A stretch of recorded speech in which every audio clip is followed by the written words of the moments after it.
See on ülivalt suur au ja väga meeldiv, et see Kevadtorm Ida-Virumaal oli ja Toila vald sai ka sellest osa.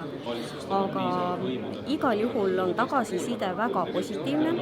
Inimesed on pigem meelitatud sellisest tähelepanust. Meie jaoks või Ida prefektuuri jaoks tegelikult Kevadtorm möödus rahulikult, sündmustevaheselt, politsei mõttes sündmustevaheselt ja väga suurt argielu või igapäevaelu ta ei häirinud.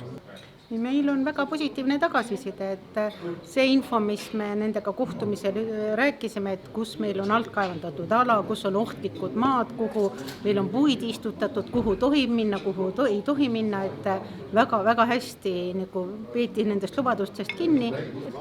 Sinimägede muuseumil õnnestus nüüd teha koostööd ja selles mõttes, et pioneerpataljon askeldas meie maja ümber vähemalt 2 päeva ja tegigi tõkkeid ja peaaegu valmis sai ka üks punker, sest meie muuseum on pühendatud Teise maailmasõja teemale ja ega need siis ehitised väga ei erinegi, nii et meile tehti siis maja ümber just valmis need rajatised, mida me saame siis edaspidi ka muuseumi külalistele näidata. Eesti Kaitseväega koostöö sujus väga hästi, sellepärast et esimese kooskõlus tehti ka päris pikalt ette, enne seda, kui üldse tuli keegi sinna meile toimetama.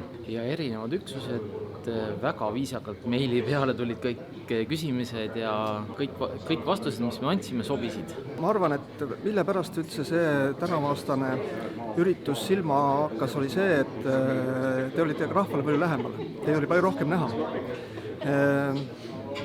Ja tegelikult selle tegevuse peale, mis see oli, ma arvan, et nii vähe suuri probleeme minu kõrvu peale ei ole jõudnud, nii et ma arvan, et selles mõttes läks asi väga hästi.